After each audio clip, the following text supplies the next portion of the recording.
So thanks everyone for joining in for this session.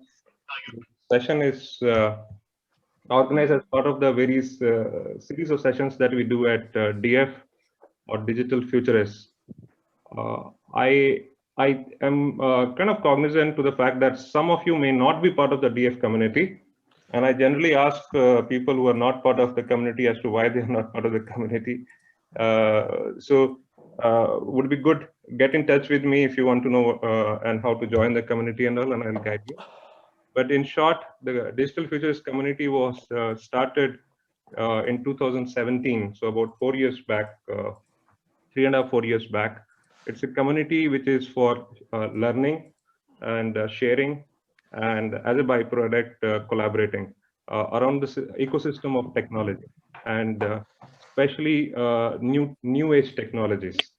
So what we do here, and it's a free membership. It is it's not an entity. It is just a community of volunteers. It's a community of technology professionals, and it's spread globally now. It has I think about 1,200 members now, 1,000 to 1,200 members, somewhere there, and highly curated. Comprises of about 8 city chapters in India, about 12 city chapters outside of India, and about 35 technology channels. So which covers likes of let's say cybersecurity to AI/ML, IoT, robotic automation, quantum, and so on. So the whole intent here is that we get highly curated members with a body of work behind them around around this technology, either from the tech building point of view or tech consumption point of view, or mental models for enterprises in which we can engage and leverage these technologies in a bit futuristic manner for engagement. And that's what this whole community is all about. We do a lot of learning and sharing amongst each other. So everyone in the community can actually stand up and share his knowledge, and the others consume, right? So that's what Digital Futurist is. So today's session is by Dr. Vishal Gupta on the topic of 25 years of entrepreneurship Nobel. And I think I was very curious with the word Nobel here, and I would ask him to maybe cover that in in the beginning of the session that he does that. And what have we learned from this, and where do we go from here? Right. I'll give a brief of Vishal. Vishal Gupta is an associate professor of management at the University of Alabama. He received his PhD from University of Missouri. He had previously served on the faculty of University of Mississippi, State University of New York at Binghamton. He has authored more than 75 research papers. He has received numerous awards for his research. He has lectured at Barron Institute of Banking and Finance, Indian Institute of Management, Hong Kong Baptist University, and several other renowned institutions worldwide. Before embarking on this academic career, he worked full-time in his family enterprise. He lives in the US currently, and he has spent considerable time annually in Portugal and in India. His latest book that I was referring to just now is called Great Minds in Entrepreneurship Research. It's been published very recently by Palgrave Macmillan. With that, Vishal, I'll give it to you. Thank you, Alvinder. Can you hear me? Yes, perfect, clear. Thank you for this opportunity to talk to your audience. I truly appreciate it. And I hope the audience finds some value in what I have to say today. One of the things I'll say before I start is please feel free to ask questions at any time. Before we schedule this talk, Alvinder mentioned that you can ask questions through chat, you can ask questions through Zoom by speaking up. So it's entirely up to you how you ask questions, but please feel free to ask questions.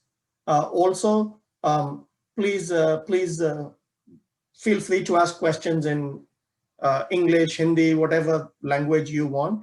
I'm pretty good with 3 languages, English, Hindi, Punjabi.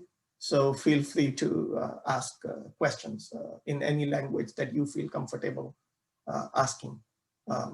So with that, I will start. Is that good?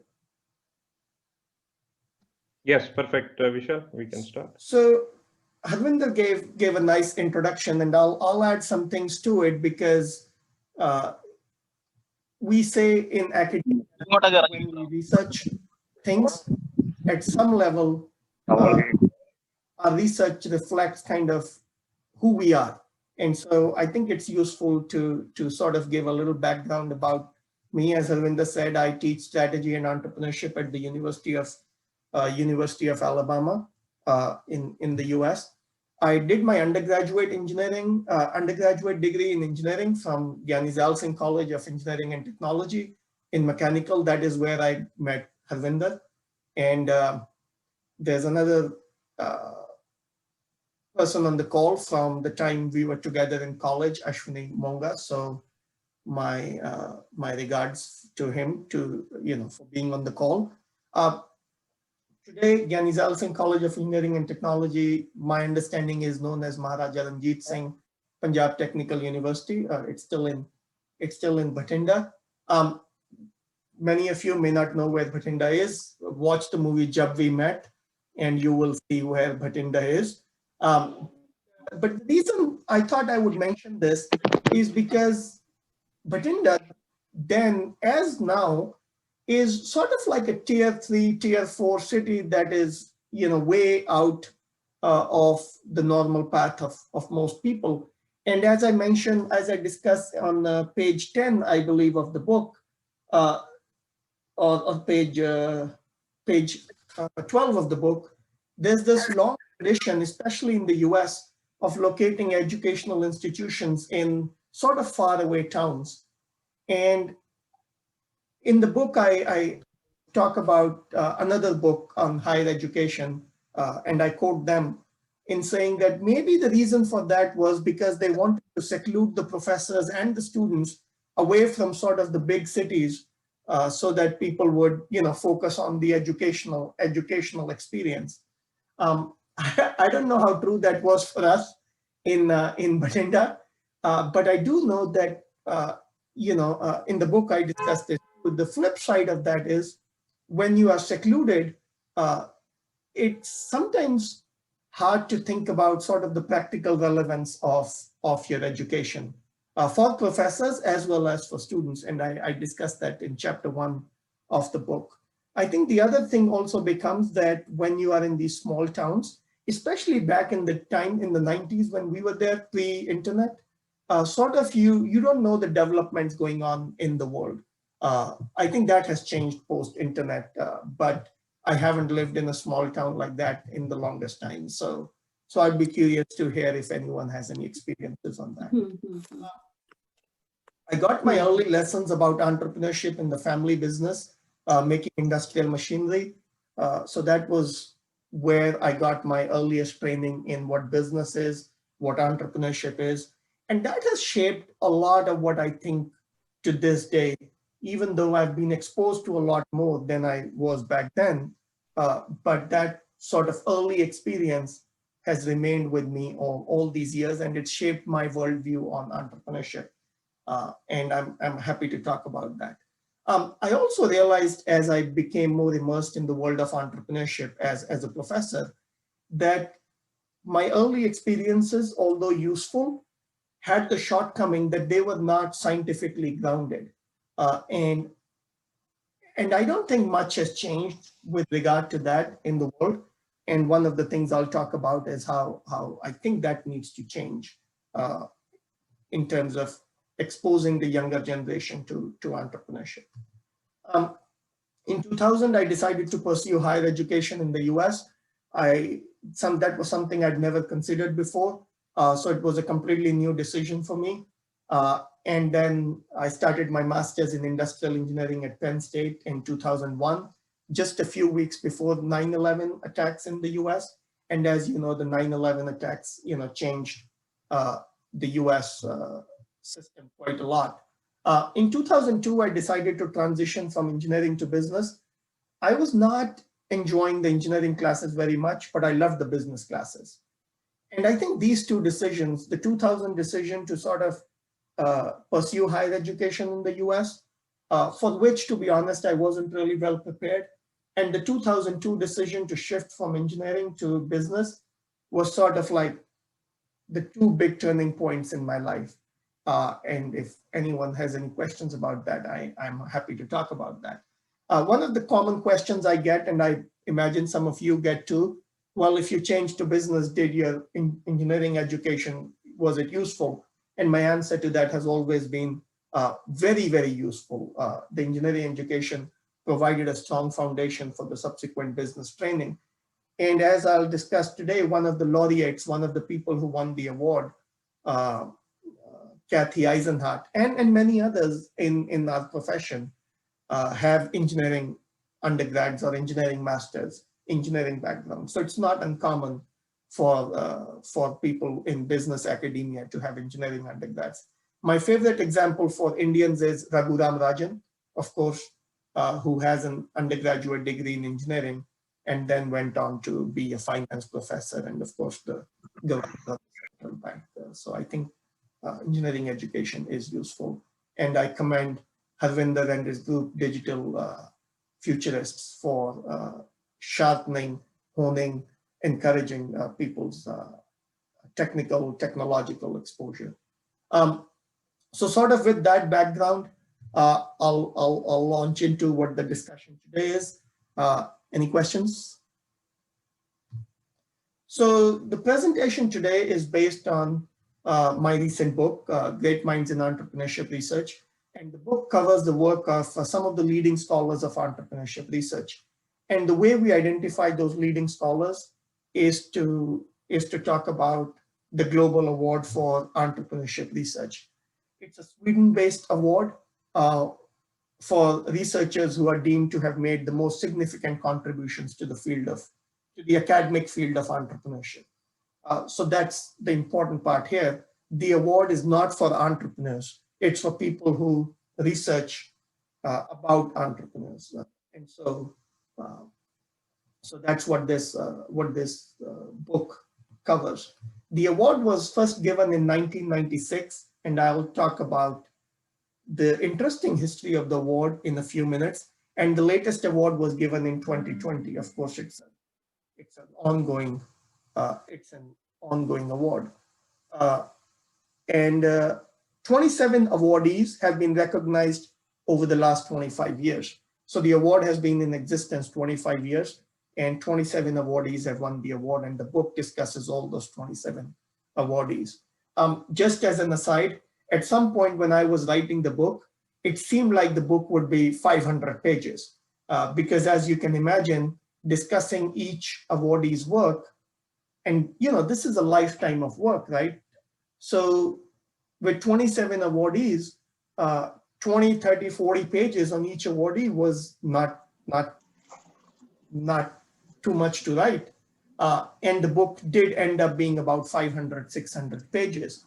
And then I had to cut it down to about 250 pages because that's what a publisher wants to publish. Harvinder said a few minutes ago that, those of you who don't like to read, so now imagine getting a book that's 500 pages. And of course, you're not going to read it, even if you like to read it. So the publisher also wanted the book to be manageable for people to read. And so Mark Twain has this really interesting quote, if you will, where he says, writing short is more difficult than writing long, because you really need to condense your writing into what is the most important. And that was an exercise in itself, and I'm happy to talk about that if you want. But in the end, when the book is about 250 pages, what it means is each awardee doesn't even get 10 pages, which in some sense is not fair to them, right? Because they won what is sort of like Nobel in entrepreneurship research, and I don't even use 10 pages to discuss their work. But that's the nature of writing a book like this. I'm hoping, and I say this in the book, that someday people will write a whole book about each of these individual awardees. That's my hope someday. Let's meet one of the awardees. Kathleen Eisenhardt is a professor at Stanford University. She's in the School of Engineering.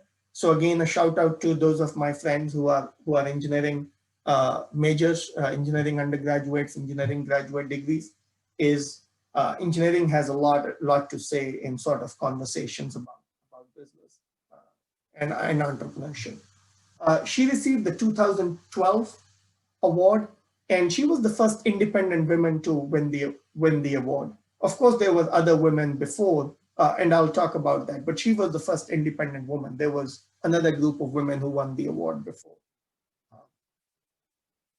A shout out for Kathy Eisenhardt. Her recent book is Simple Rules: How to Survive in a Complex World. And I know that some of you perhaps like to read books, and if you do, I would encourage you to take a look at that book.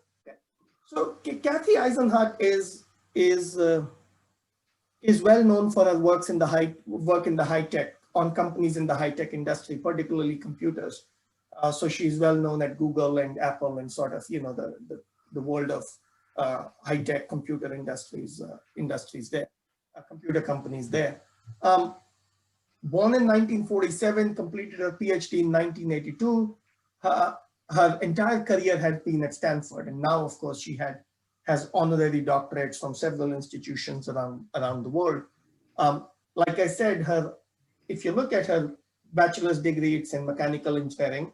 So again, a shout out to my mechanical engineering batchmates. Mechanical engineering degree, you can go anywhere in the world.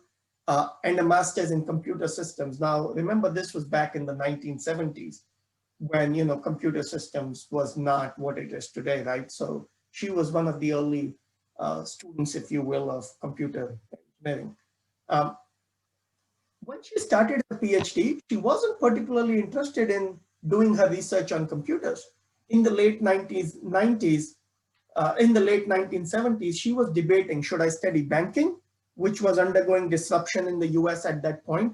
And some of you may remember that the 1960s and early 70s, the late 1960s and early 70s were also a point when the banking industry went significant transformation in India too.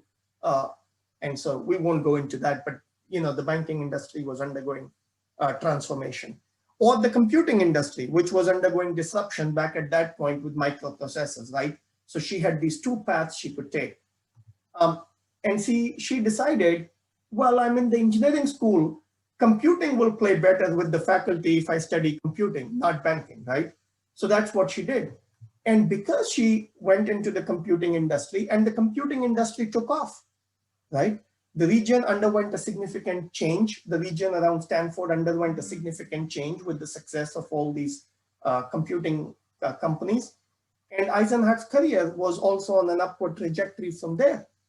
And you might wonder, well, would things be different if Eisenhardt had made a different choice, right? If she had gone to banking, right?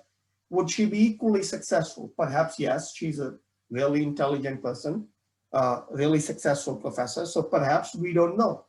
Maybe she would be a central banker, sort of like Raghuram Rajan became. But the point here is serendipity, right? That we make decisions in the face of uncertainty, and how that decisions shape up, of course, depends a lot on sort of like the choices we make, but it also depends sort of on how the world around us changes. And I think that's something that actually comes up quite a few times when you look at the careers of these laureates, if you will, in terms of their success. Okay. The GAER, the Global Award for Entrepreneurship Research, I'll give you a little background of that too. It recognizes one or more persons for producing scientific works of outstanding quality and importance.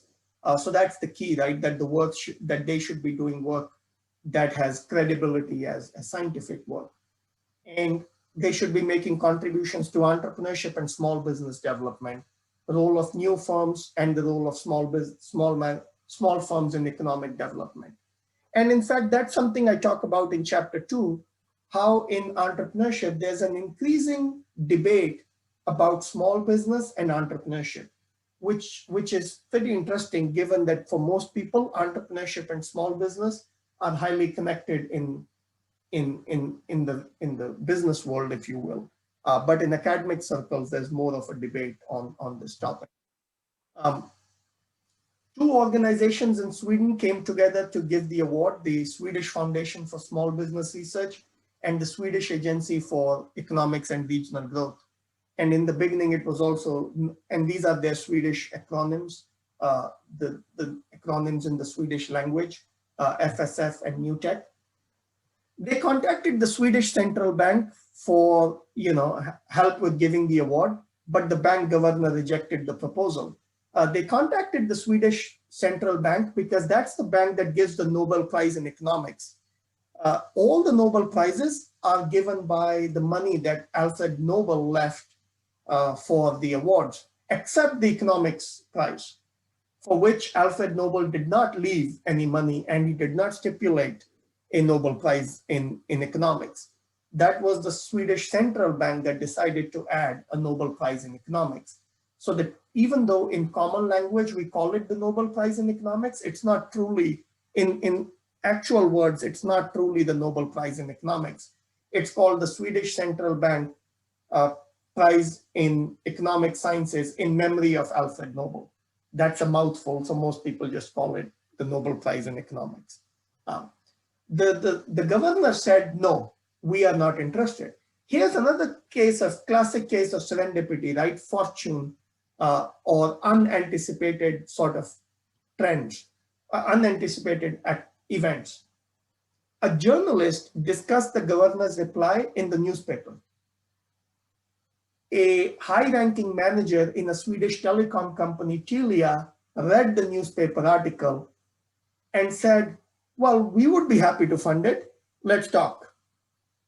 And so the award had a sponsor. After a year of negotiations and agreement, the award had a sponsor. What's the message here? The message sort of is, notice the role played by sort of non-governmental actors in instituting an award that has become sort of the leading way in which research is encouraged in entrepreneurship. And the same case could be made for, the Nobel Prizes as a family, right? It wasn't the Swedish government that started the awards. It wasn't the Swedish government that gave the money for awards. It's an award that's privately sponsored, if you will. If you look at the prize, and I talk about this in the book in detail, it's awarded annually. It has a statute, just like in the Nobel Prize, by a Swedish sculptor. I'm told that he's a very famous sculptor, and you get 100,000 euros for, if you win the award. Here's the interesting thing, right? 100,000 euros seems like a decent amount of money, right? And it is. But many winners of the award have actually donated the prize money to either their university or other organizations engaged in entrepreneurship activities.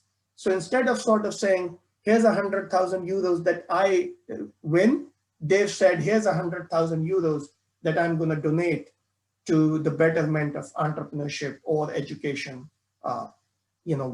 in the circles that I play in, which I think is pretty impressive if you think about it. In 2006, the award name was changed to the Global Award for Entrepreneurship Research. The award winner is expected to deliver the annual prize lecture, just like in a Nobel Prize, at a glittering official ceremony in Stockholm. And you can see I have the link to the video, but I'm not going to try and play the video anymore because that kind of threw us off. And the award is conferred by a member of either the Swedish royal family or the Swedish cabinet. So you can see that the government sort of is fully behind this in the sense that that these leading members of the Swedish government are putting their face and their name next to the award. So that's pretty good. Harvinder was telling me that, he hadn't heard much about the award before sort of this book. And I agree, but that's the case for much of the world. But in Sweden, the award is pretty famous because they have an entrepreneurship week and the award winner is expected to go around to different universities and cities in Sweden talking about sort of how their research can be helpful to people and what can be gained from the research that they do. You can read more info about the awards. It took me 2 years to write the book. A lot of hard work for me, but I think it was harder on the wife because when you take on such a project, you are really taking away time from your family, and that always is difficult. I grossly underestimated the challenge of the task and overestimated my ability to complete it. Looking back, I call it optimism bias, which is frequent in entrepreneurship, right? We've all heard about how entrepreneurs always or mostly fall prey to optimism bias. They underestimated how difficult it is going to be, and they overestimated like sort of how well they can do it. And I made the same mistake. But a lot of optimism research has shown that that is sort of unavoidable, right? Because you are going to embark on a task in the face of high uncertainty, a task that has a high rate of not being completed. It's entrepreneurship or writing a book like this. And so you need to be sort of biased towards optimism. Otherwise, you're not gonna do it. You're not gonna start on that path. And so that's pretty common in entrepreneurship. A general stereotype is that writers isolate themselves from the rest of the world to write. This stereotype ignores the motivation problem in writing. For example, people who know Harivansh Rai Bachchan talk about how he would get into his home office, into his room, he would close the door and he would write. And you can see such things about, Ernest Hemingway, for example, that he would go to some island and he would sit in his, little house, cottage, and he would write. That's true, but that's true sort of when you are at an advanced stage of writing where you've already written some similar things before. In the early days, there's a big problem of how to stay motivated in the face of challenges that you had not anticipated before. Same thing in entrepreneurship, right? How do you stay motivated? You need people around you who've been there, done it. So that was kind of my story. I had professors who'd written books, and I talked to them a lot, sort of about, how to sustain the fire that started you on the path, even though there are times when you're saying, maybe I shouldn't do it. Now, those of you who've heard about Netflix or Amazon sort of looked at their initial story, you know that when Mark Randolph, the co-founder of Netflix, told his wife what they were planning to do, her response was, that will never work. And he famously, the biography he wrote based on that is called That Will Never Work. And when Amazon's Jeff Bezos told his father what he was planning to do, his father said, you're quitting your job to do what? Sell books on the internet? That's crazy.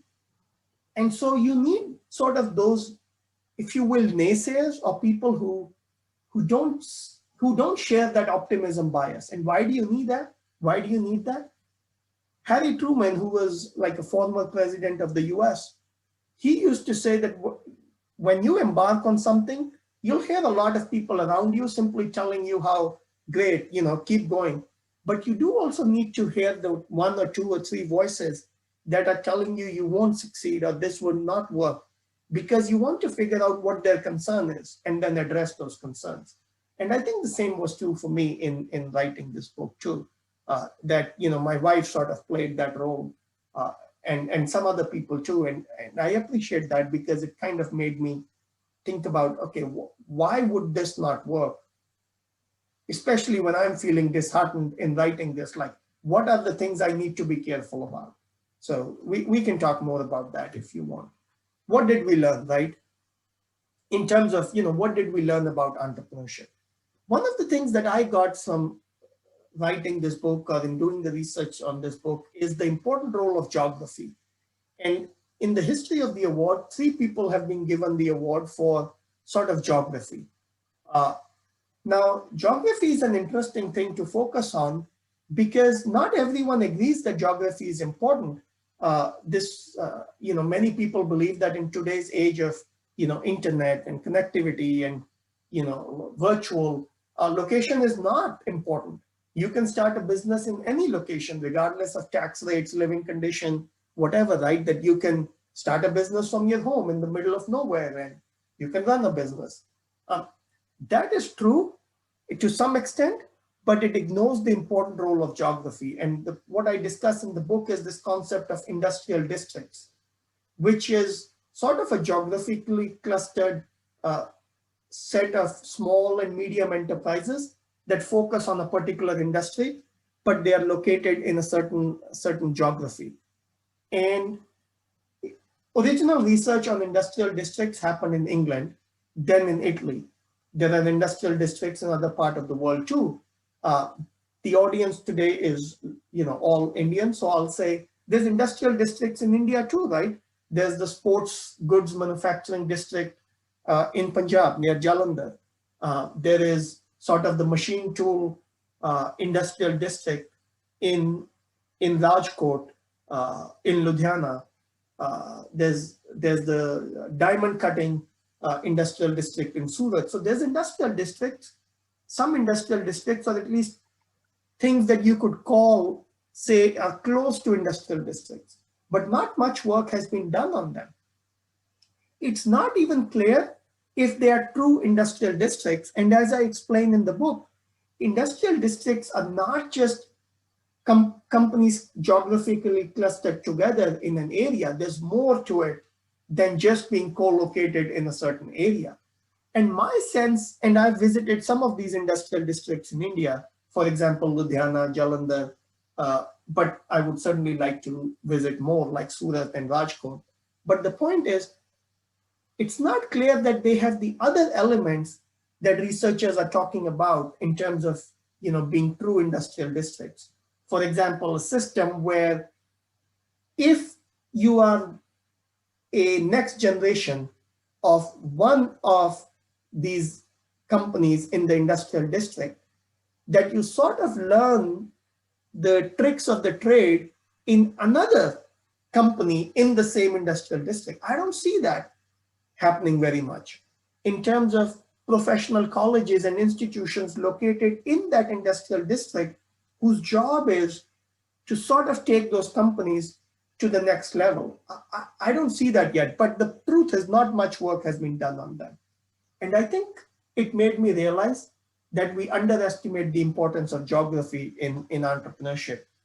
In academia, we do, and also in the real world of business, we underestimate how important geography is. And I think that's to our detriment. So Vishal, Harvinder here. Yes. You mentioned that just having industry of companies from same industry at a geographical location is not enough for an industrial district. So what are the other things that you're listing for it to be enough? Are they like the full all-out ecosystem, including, say, their forward integration, backward integration? That generally happens, I guess. And the forward integration, backward integration part happens to some extent, right? Yeah. What doesn't happen is the rest of the things that the ecosystem needs. For example, if you take the sports good manufacturing district in Jalandhar, let's say, and let's call it district for now, although it will become clear why I say it's not truly a district. It have, for example, professional colleges there that focus on sports goods manufacturing, helping teach the next generation where the technology is going in this area. So that's one. It doesn't have, for example, institutions or colleges teaching people how to market sports goods to be more competitive with, let's say, Nike or Adidas. And, that's a stretch for them, to be honest. But you see where I'm going? Yeah. In fact, what is happening in many of these districts is the opposite of what the industrial district is supposed to do, which is the next generation of these families, if they get an education, they want to move away from that business, which means, and I discussed this in the book, a key point of industrial districts is the passing down of knowledge through the generations. Now, if you have the next generation that's ready to leave, you lost that knowledge, right? And that knowledge could have been in existence for 3 generations, but you lost it. So that does not exist.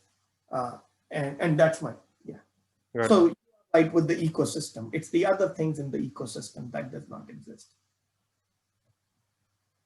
Got it. Yeah. Okay.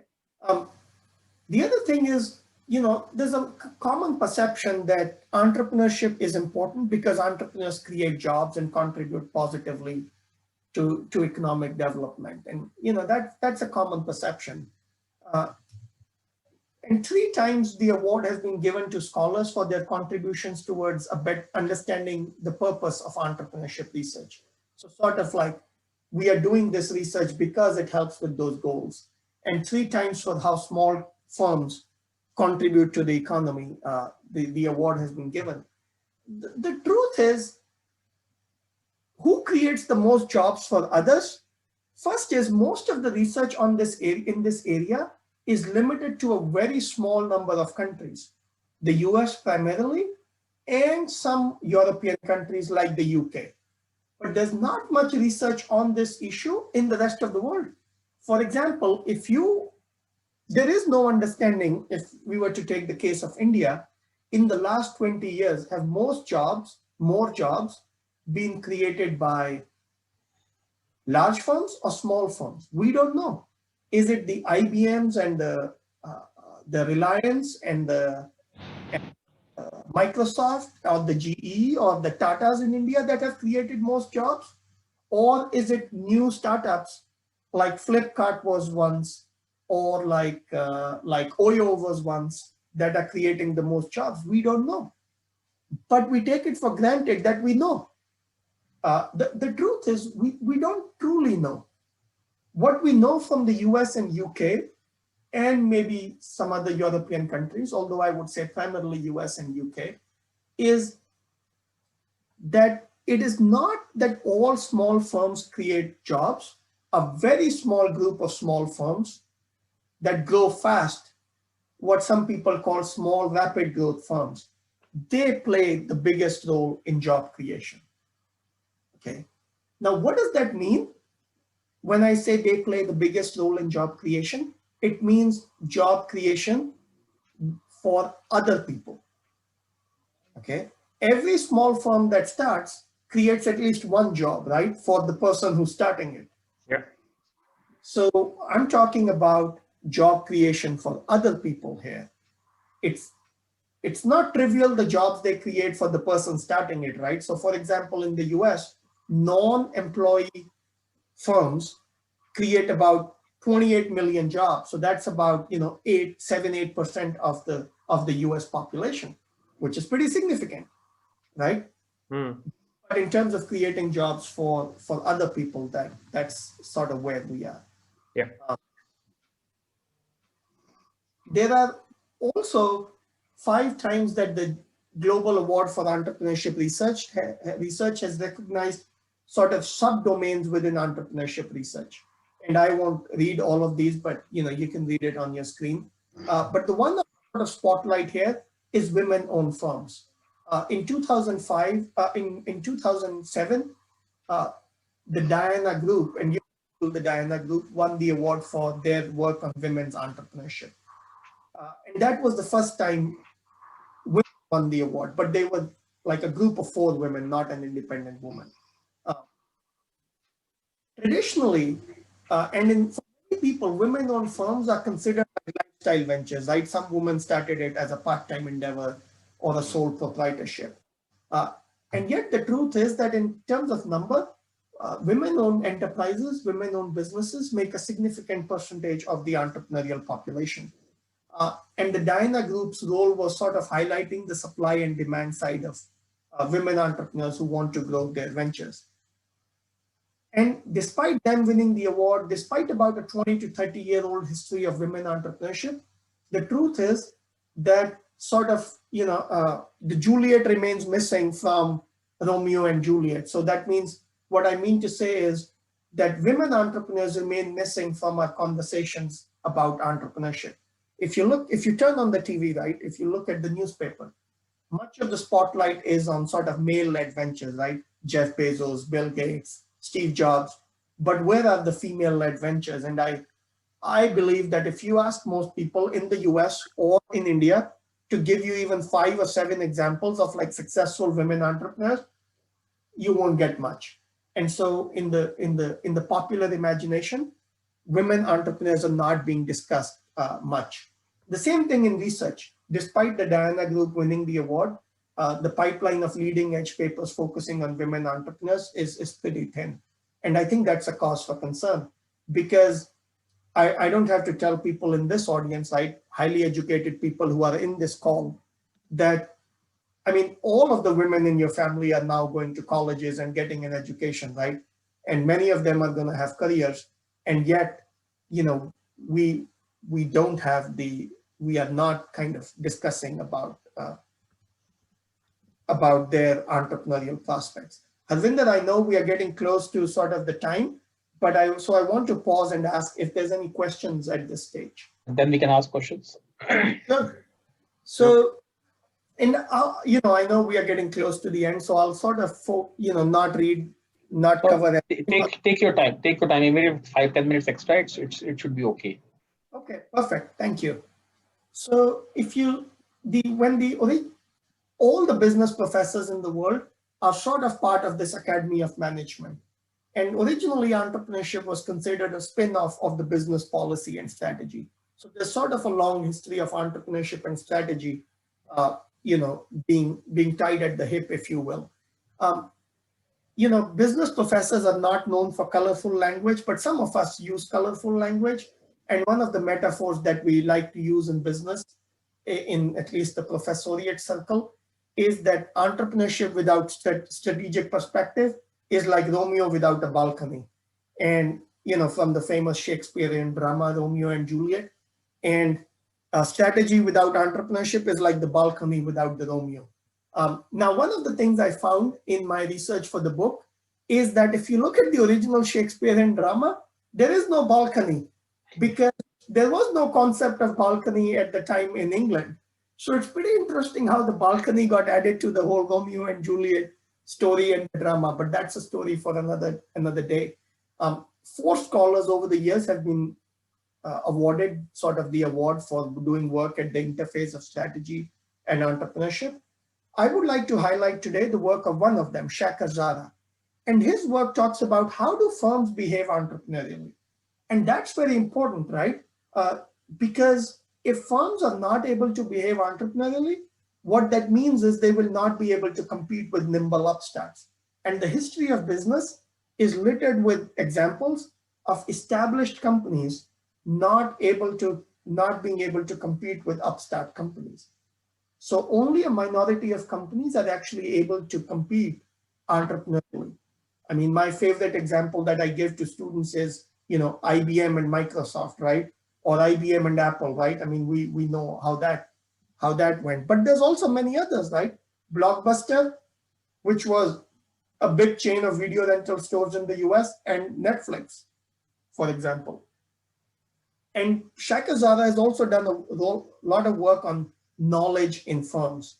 And he's talked about this idea of absorptive capacity, that firms have the ability to identify, assimilate, and exploit knowledge from the environment. And it's more than just the individuals who work there. It's the firm's ability sort of transcends the ability of individuals. And he's done some interesting work in that area. And yet, I think one of the future directions is going to be, how do firms increase their absorptive capacity, right? So when we talk to people in the business world, they want to know that it's good that we have this understanding of absorptive capacity, but how does my firm increase its absorptive capacity? And that's not easy at all. We can talk more about it in the Q&A if you want. Vishal, just one question there. I mean, can we also relate this reason to, if you look at Fortune 50 over, say, multiple decades, 70s, 80s, 90s, 2000 and 2010 onwards, you find hardly 20-25% companies are able to retain their position and rest are moving out.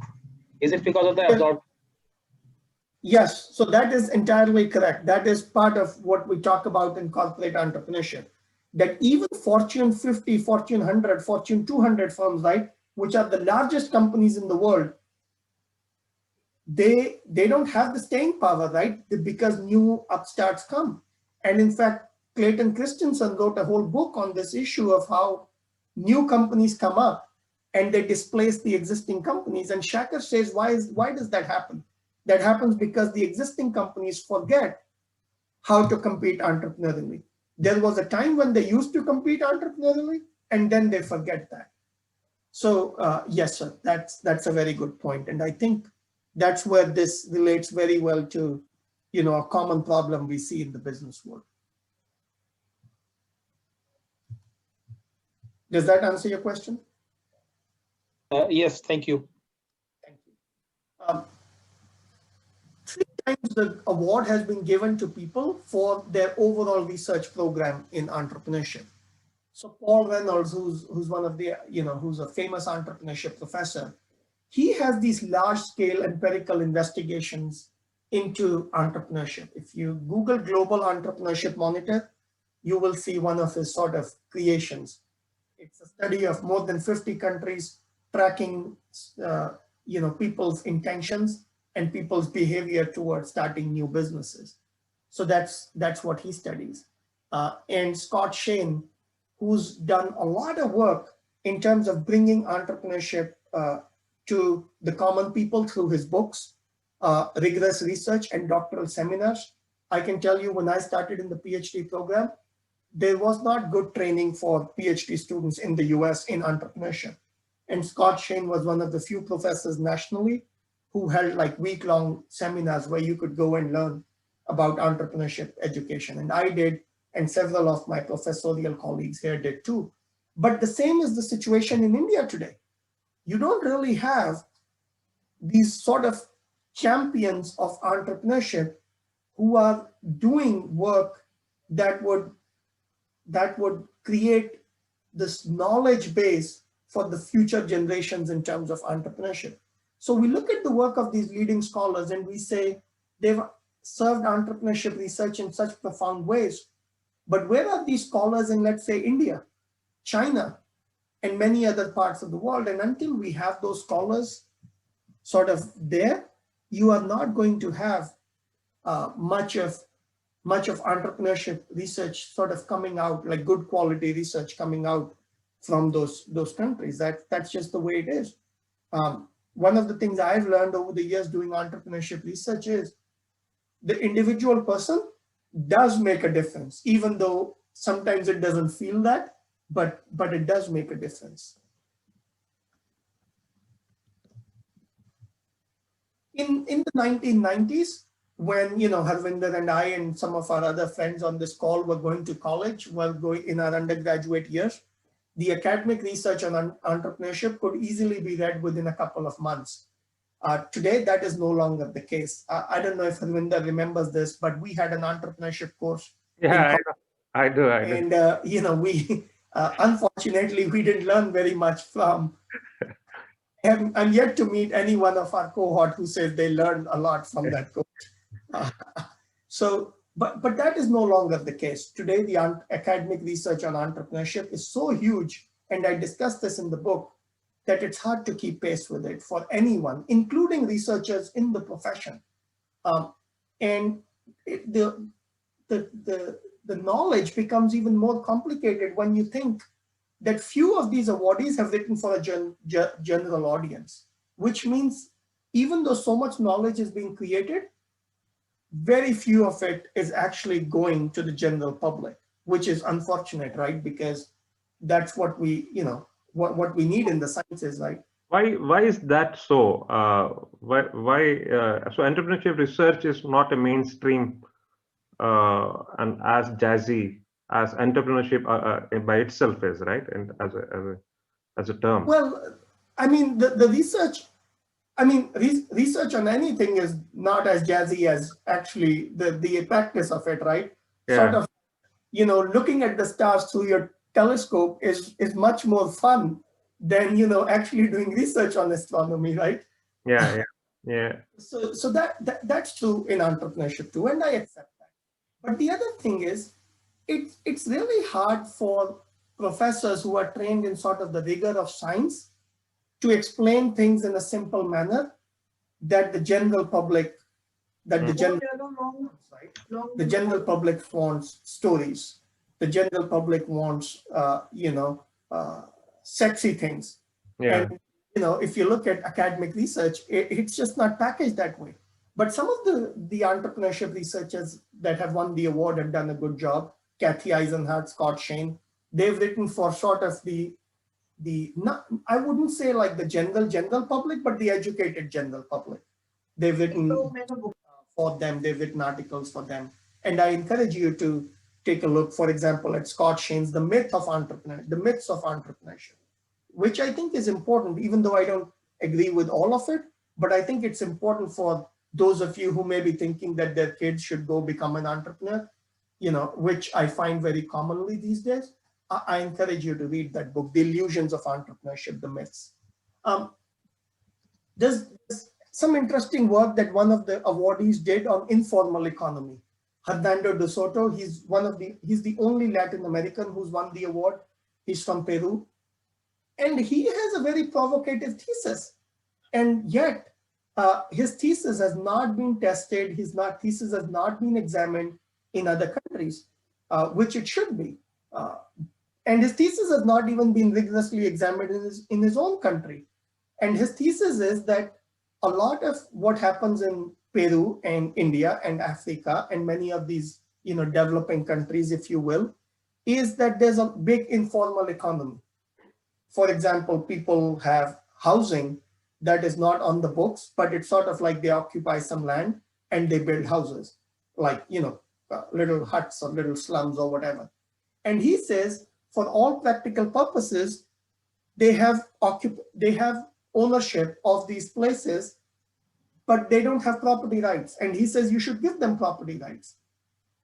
And that's a very provocative idea, right? Are you rewarding bad behavior by giving property rights to those who acquired it illegally? And in India, sort of often we've done what De Soto is arguing, right? Which is we end up giving them property rights, but there's no what I found in the research for this book is there is no solid empirical research underlying that public policy. And in the absence of research, we don't really know if it solves the problem or if it just encourages more bad behavior. So I think Vishal, I can add some value here. That is also linked to democracies which work on a vote bank politics. So most of these areas you see missing policies primarily because if they make any policy, they have to regulate it. Regulation means they have to take those people away from those properties, which means they will lose their vote bank. Who is this? I can't see. Vivek Gupta. So Vivek, you are correct, right? Because in democracies, it's the vote, right? Whether it's Peru or India or Africa. So I agree with it. But the reason these policies become supported by sort of the World Bank or the international organizations, there you get into this idea that they are influenced by Hernando de Soto's ideas on giving property rights will improve the economic situation. In the absence of solid research on that, what happens is these policies are getting implemented in practice, but we don't know how effective they are. And the sort of vote bank politics mixes into it, and then economic agenda mixes into it. But my understanding in kind of doing the research for this book is that there are people who are well-intentioned when they make these decisions. I'm not saying everyone, and many politicians have no idea who Hernando de Soto is. But when they go to these international conferences or they bring in international experts, many of them have read Hernando de Soto's books. His books are really popular. He's one of those who's written for the popular audience. But when you write for the popular audience, what that did is there is no rigorous research behind it. And I call it out in the book. I say there is no rigorous research. And yet you're making public policy based on sort of this recommendation. So yeah, Vivek, I agree with you. Thank you.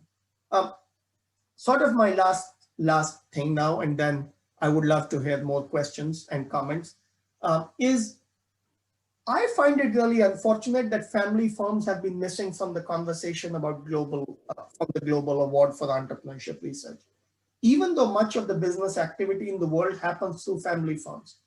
Now, when I talk to people in India, they sort of have this idea that that's not true for Europe or US. That's a common misperception. In fact, a lot of business activity in Europe in North America happens through family firms. If you pick up books about like sort of enduring family firms in the world, like family firms that have been in existence for many, many generations, you will find that there is no Indian firm on that list. The firms on that list are German, French, Japanese, even American. And so I think we are missing sort of all that conversation from the Global Award for Entrepreneurship Research. Another thing we're missing so far is migrant entrepreneurship. And let me give you an example, because often when we think of migrant or immigrants, there's a lot of sort of politics associated with it. But let me give you an example from India. Think of something like the Munjals of the Hero group, right? They were, people who, like many others, were refugees, right? Which they started their business in sort of the aftermath of the partition with no resources, right? Because, why they started, okay, we can get into that. But the idea is migrants start businesses because they find themselves locked out of sort of the upward economic growth in the society because they don't have the resources or they are sort of outside the mainstream. And yet many of those migrants become highly successful businesses. But we don't really have much research on that topic. We also don't have much research on the topic of student entrepreneurship, which, if you look at Dell Computers, if you look at, a lot of firms in the country, they around the world, they get started as, sort of students. Phil Knight famously came up with the idea for his business, Nike, as a student. So did FedEx, Fred Smith.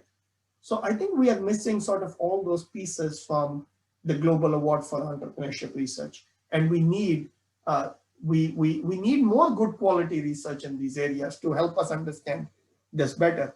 When I visit business schools in India these days, they've taken sort of the American perspective that students should be encouraged to start businesses.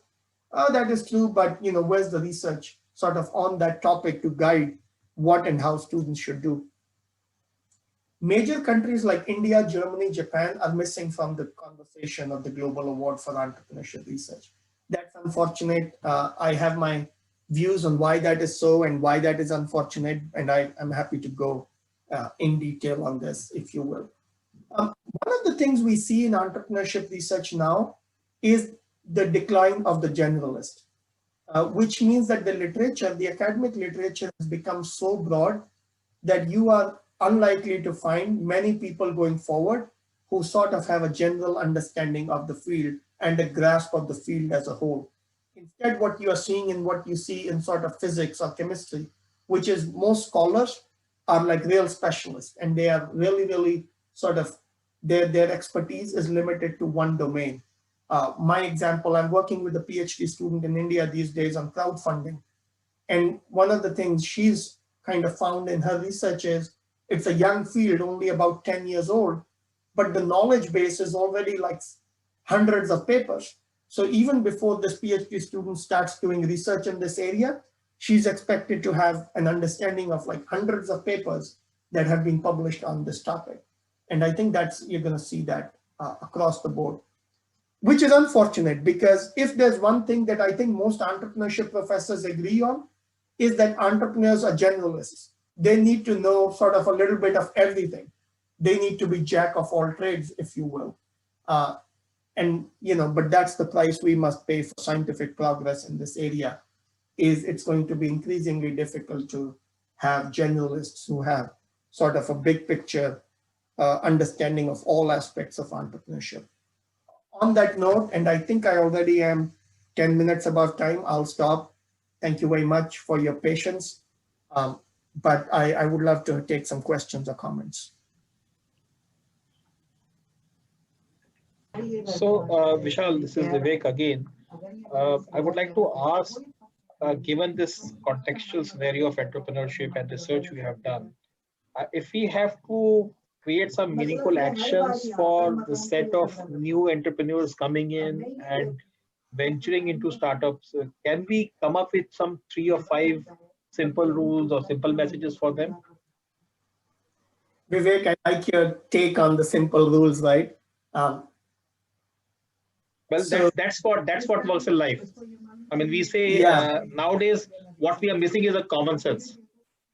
We have become so specialized that we are missing on common sense, and to me, that is the biggest factor of failure.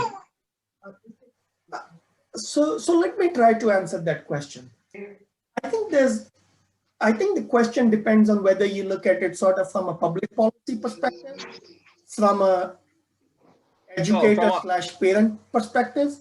So no, what perspective do you have in mind? From a implementation execution perspective, how can we add value to startup founders who are actually practicing this?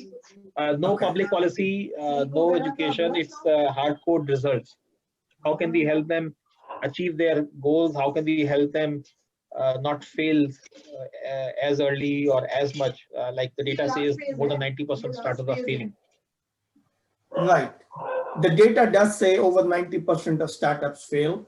And here's the funny thing, the data also shows, which doesn't get much discussed, is that if you fail once, the likelihood of your failing the next time increases. Because, and we can go into that issue some other, in a subsequent question. But I think if you were to ask me, what could we offer to people who are starting their own businesses to help them fail less? I would say proper education and training. Because right now what happens a lot is sort of learning on the job.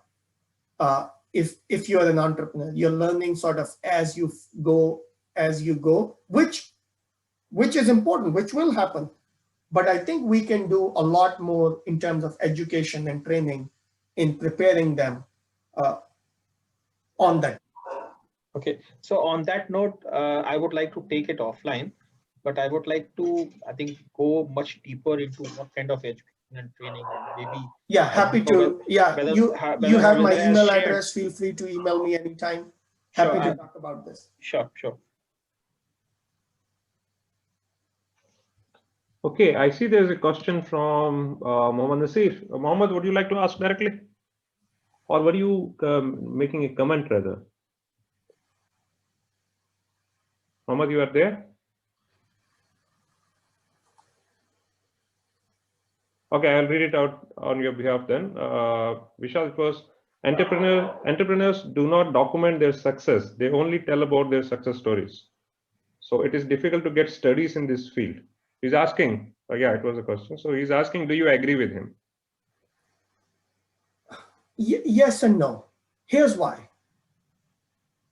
When we talk about studying anything in business, right, we can only study things that we can access, right?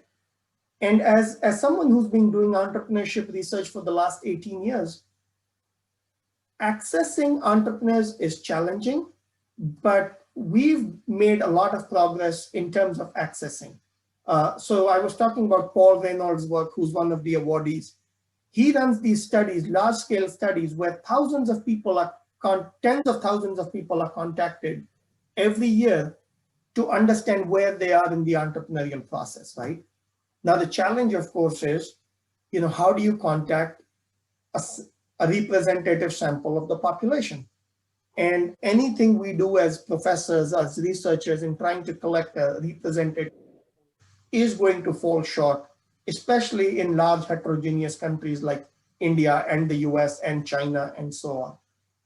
But efforts have been made and some success has been achieved. Is the success at a point where I can say we've accomplished what we set out to do? No. But are we better off now in terms of making that effort, in terms of successful efforts than we were 20 years ago? Undoubtedly, yes. On this note, I would sort of add a small pitch. Those of you who are working or have your own businesses, please realize that professors and researchers, the knowledge they create is only as good as sort of the people who help them with that knowledge creation. So I know when you get sort of like a survey to respond to, or when you get asked to sort of answer questions, it's, you're like, oh, I'm not going to waste 30, 40, 50 minutes doing that, right? It seems like a waste of time. but it does help sort of add to the knowledge base in entrepreneurship research, as well as in, other activities in business.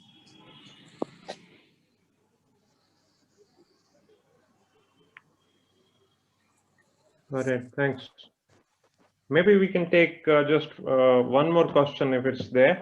So Gupta, I see many entrepreneurship researchers in the audience, and I was wondering, I'm sure many of them are planning to write a book someday. So I was wondering, you talked about naysayers when you were writing the book. So I was wondering, what did the naysayers tell you and how did you address it?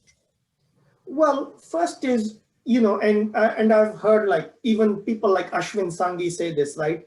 When you start writing a book, the first question you get is from naysayers is, do you think that what's going to be the return on investment, right? And, okay, let me tell you what Ashwin Sanghi mentioned about that, right? He's a popular Indian author, right? You know that. Yeah. And he says, when he wrote his first book, he literally did not know what the return on investment is going to be, right? So he was shooting sort of in the dark, right? But he was not writing for the return on investment. He was writing to get his ideas out. But the naysayers were always going to say, so what do you think is going to be the return? And you have no answer to that question, because how are you going to determine that, right? How are you going to determine how many people are going to read your book? How are you going to determine how many people are going to buy your book, right? And so I think that's one question that anyone who's contemplating writing a book is going to get. So you don't write a book for the return on investment.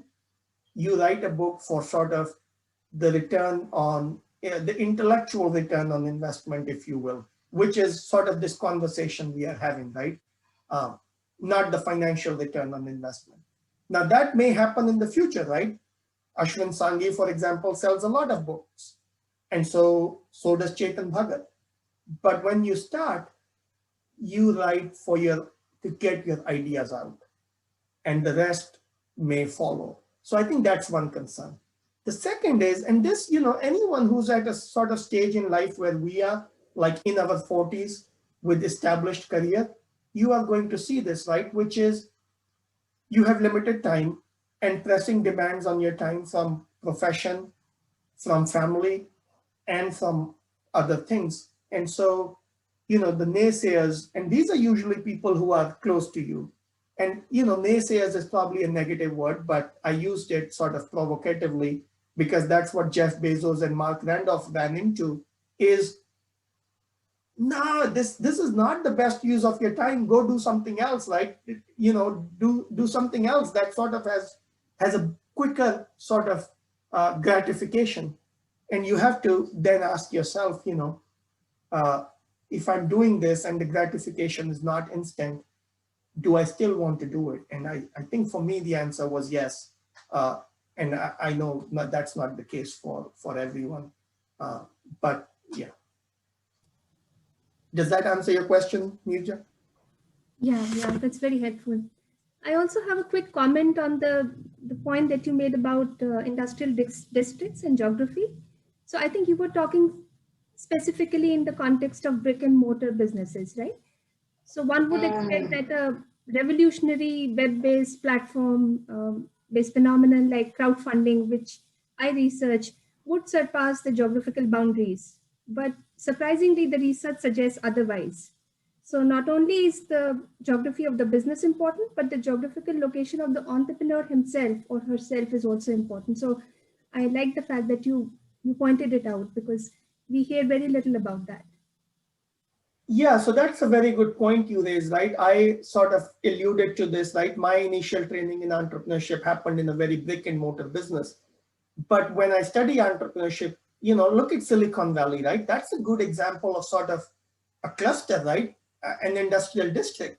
And if you look at like sort of attempts to replicate like Silicon Valley around the world, those attempts haven't been very successful. In India, people like to talk about like sort of Bangalore as the Silicon Valley, but anyone who's been to Bangalore, I mean, does Bangalore have some attributes of an industrial district? Yes. But a lot of factors in Bangalore actually are actually very discouraging of entrepreneurial activity, including sort of the unplanned, unorganized development that has happened off the city, where, the city that used to be, a wonderful city to live in has totally gone the other way. So I think even in sort of the tech-based world, there is an importance of industrial districts, as you said, about crowdfunding, and that largely goes unrecognized. And I wish there was more recognition of it among educators, among policymakers, and among sort of administrators. But though that recognition cannot be, let's replicate Silicon Valley. No, no, no. That replication has to be, what is going to work in our country? How do we create that? And I think that's not there. Thank you. That's really helpful. Thank you. Yeah.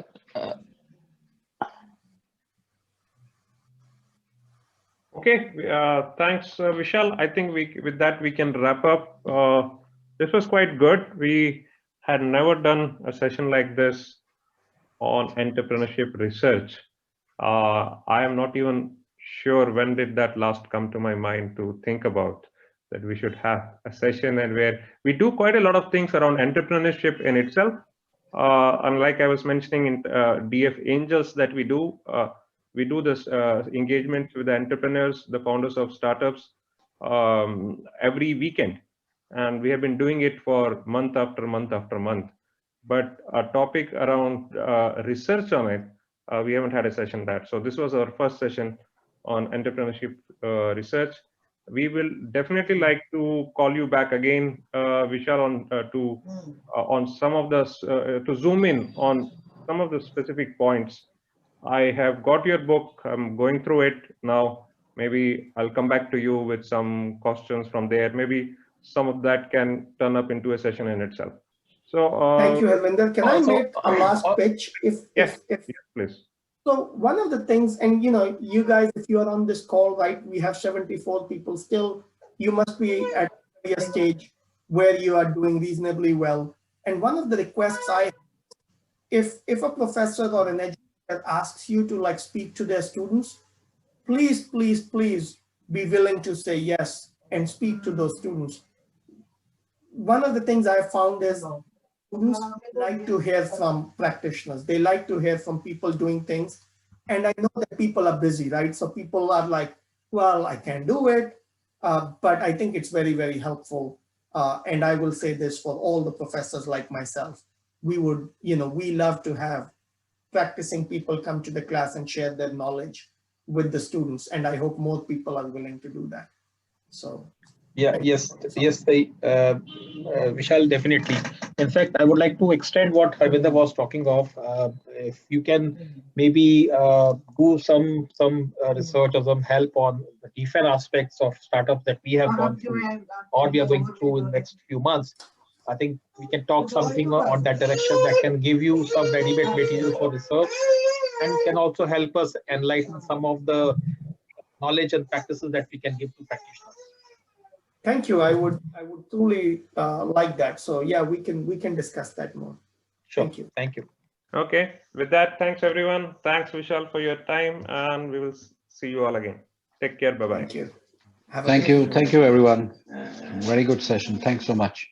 Thank you.